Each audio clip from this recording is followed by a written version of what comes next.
ప్రజాపాలన ప్రజాప్రభుత్వం పేరుకేమో మరి మేము చాలా ప్రజాస్వామికంగా ఉన్నాము అని చెప్పి తెల్లారి లేస్తే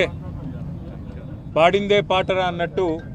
ప్రతిరోజు అరిగిపోయిన గ్రామ్ఫోన్ రికార్డు లాగా ముఖ్యమంత్రి నుంచి మొదలు పెడితే మరి మంత్రుల దాకా అందరూ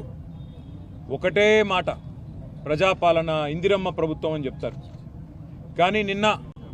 గవర్నర్ గారు ఉభయ సభల్ని ఉద్దేశించి చేసిన ప్రసంగం మీద, అందులోని డొల్లతనం మీద, అందులో చెప్పిన పసలేని విషయాల మీద, అందులో చెప్పిన పచ్చి అబద్ధాల మీద ఈరోజు మా పార్టీ తరపున శాసనసభలో గౌరవనీయులు మాజీ మంత్రివర్యులు సూర్యాపేట శాసనసభ్యులు పెద్దలు జగదీశ్వర్ రెడ్డి గారు మాట్లాడడం మొదలుపెట్టి కేవలం 10 నిమిషాలు కూడా కాకముందే 6 నిమిషాల లోపలనే ఈరోజు ఉద్దేశపూర్వకంగా అటు మంత్రులు ఇటు కాంగ్రెస్ పార్టీకి సంబంధించిన శాసనసభ్యులు రన్నింగ్ కామెంటరీ చేస్తూ ఆయన ప్రసంగానికి అంతరాయం కలిగిస్తూ ఇష్టం వచ్చిన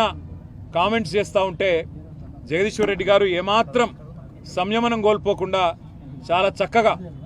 రాష్ట్రంలో ఎండిపోతున్న పంటలు, రాష్ట్రంలో అధోగతి పాలైన వ్యవసాయం, రైతుల కష్టాలు, జరగని రుణమాఫీ, పడని రైతు బంధు ఇవన్నీ ఎండగడుతూ తన పద్ధతుల్లో చాలా స్పష్టంగా ప్రభుత్వానికి ఇవాళ ఒక హెచ్చరికలాగా రాష్ట్ర ప్రజల తరపున చేస్తుంటే అమలు కాని 6 గ్యారంటీలు, ఇచ్చిన 420 హామీల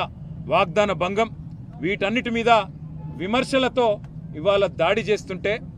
తట్టుకోలేని ప్రభుత్వం ఈరోజు నీతిబాహ్యంగా నిస్సిగ్గుగా ఇవాళ కేవలం అబద్ధాల మీద ఆధారపడే ఈరోజు మా గౌరవ సభ్యులు జగదీశ్వర్ రెడ్డి గారిని అనని మాటను అన్నట్టుగా చిత్రీకరించి ఇవాళ సస్పెండ్ చేసే ప్రయత్నం చేసింది.